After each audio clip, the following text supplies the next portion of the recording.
Eto si ano, si Dado eh, no? Sira din ang tuktok nito kung ano-ano pinagsasasabi sa social media eh.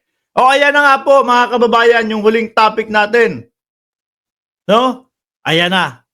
Si Mima Alicia ho, mga bossing, kinonfirm ko sa kanya to. Tinanong ko, "Oy, Mima, kamusta yung ano, pagpapablatter mo kay Dado?" Okay naman, ayun.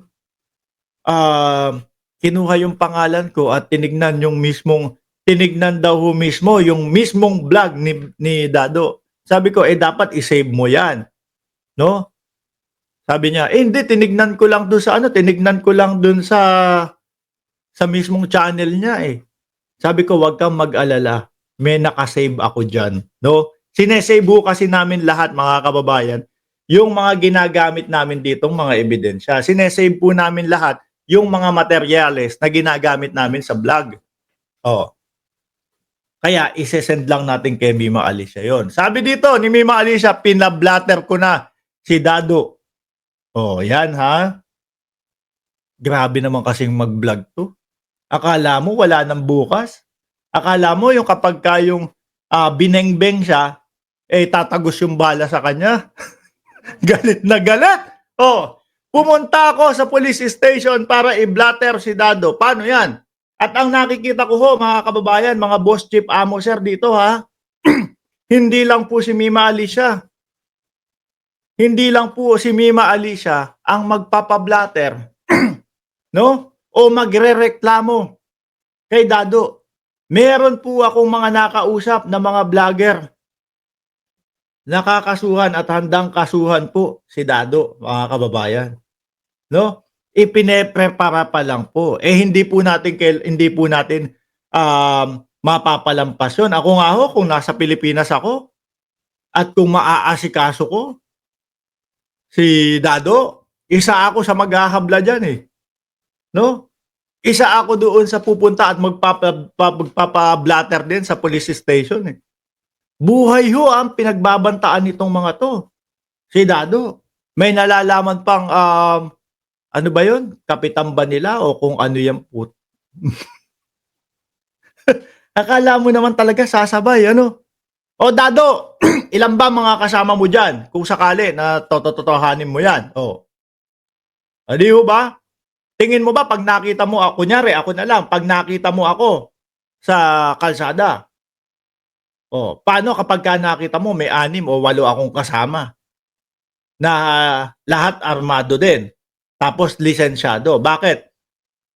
Kahit papaano naman kung 250,000 hanggang 300,000 kaya kong kumuha ng security. Buwan-buwan, masigurado ko lang yung sarili ko na kahit papaano, mategi nyo man ako, sasabay sa inyo. O, di ba? Malamang ho sa alamang, mga kababayan, kung magkakasabayan yung grupo ni Dado at yung security natin, may mauutas din ho sa kanila. At tayo ho, mga kababayan, hindi natin sila hindi ho natin sila inaano, kumbaga pinagbabantaan, no? Sinasabi lang natin kung ano yung kapasidad natin kahit papaano. Hindi naman tayo basta-basta na, sige, punta ako doon sa labas. Mamamalengke ako mag-isa, hindi naman ho tayong ganun. Sabi ni Liberty Torino, hinahamon nga ni Ballpoint si Dado, hinahamon din ni Carbonell yang si Dado. Wala eh. Ang estilo ng mga DDS, mga bossing, ano lang yan? Yung social media, sige, hindi naman magkaharapan yan, hindi naman magkakatuloy yan, magsalita ako dito. Bantaan ko sila, no? Sabihin ko, tetegihin ko sila. Ganun lang. Kaso yung kay Dado, mga kababayan, delikado ho yan, ha? At meron siyang sinasabing mga kasamahan ho. Screenshot na lang daw ho, mga kababayan. Dado, ready ka na? Ina ka, nanonood ka? Yan. Na-screenshot mo na? Yung mga kasamahan ni Dado, Screenshot nyo. Screenshot nyo na. Tapos maghanda na din kayo ng pamasahe ninyo. No? Papunta doon sa kinaroroonan ko. Hagilapin nyo na ako. Hindi, seryoso ho, mga kababayan. Kasi kaming mga vloggers, no? Kahit papaano, nagkakausap-usap na din ho kami, mga bossing. Nagkakausap-usap na din ho kami. At yung nakita at yung sinabi ni Dado, mga kababayan, banta po sa bawat buhay ng mga vlogger na sumusuporta po kay Pangulong Bongbong Marcos. Palalagpasin ba ho namin yun? Hindi ho, no? Siyempre, merong mga gusto, si Mima Alicia, ayan, nauna na. Merong mga susunod. Si Boss Mike Cervera, si Boss Mike Cervera pa, palalampasin yan. Hindi nagpapalampas ng mga ganyan si Boss Mike. No? Magugulat na lang tayo kay Boss Mike. Biglang nandun na din. Magugulat na lang tayo kay Boss Mike, naghahabla na din. Sila Chris Ulo, di ba?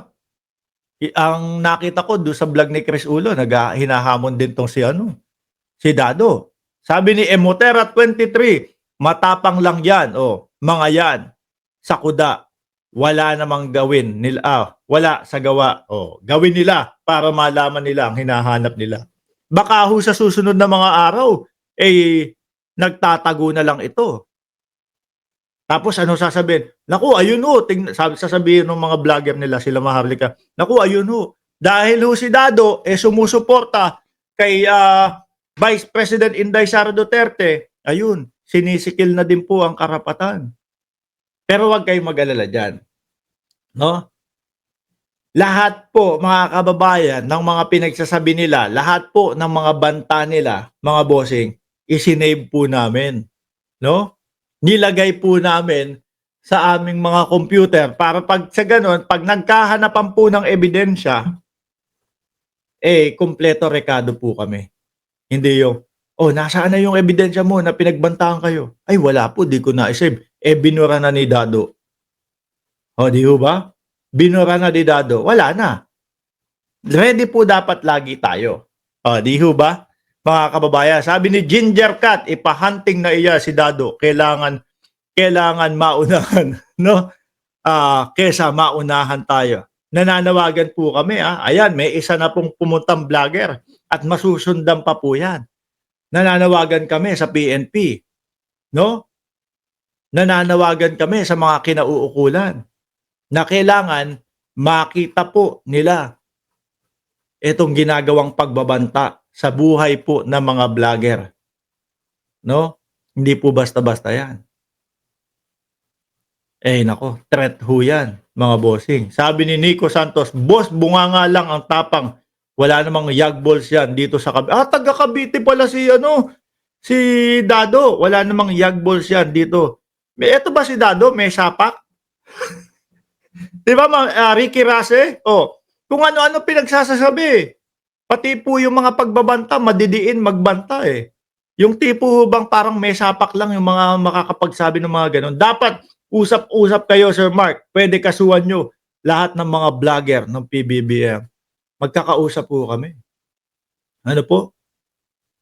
Ewan lang natin kung kayanin ni Dado. No? Sabi ko nga sa ibang vlog ko, baka eto si Dado, asarin ko lang, buwisitin ko lang ng buwisitin ito. Baka atakihin na ho sa Baka ma-stress na ho ito Di ba? Yung kapag ka nagkasabay-sabay pa ho ang mga vlogger.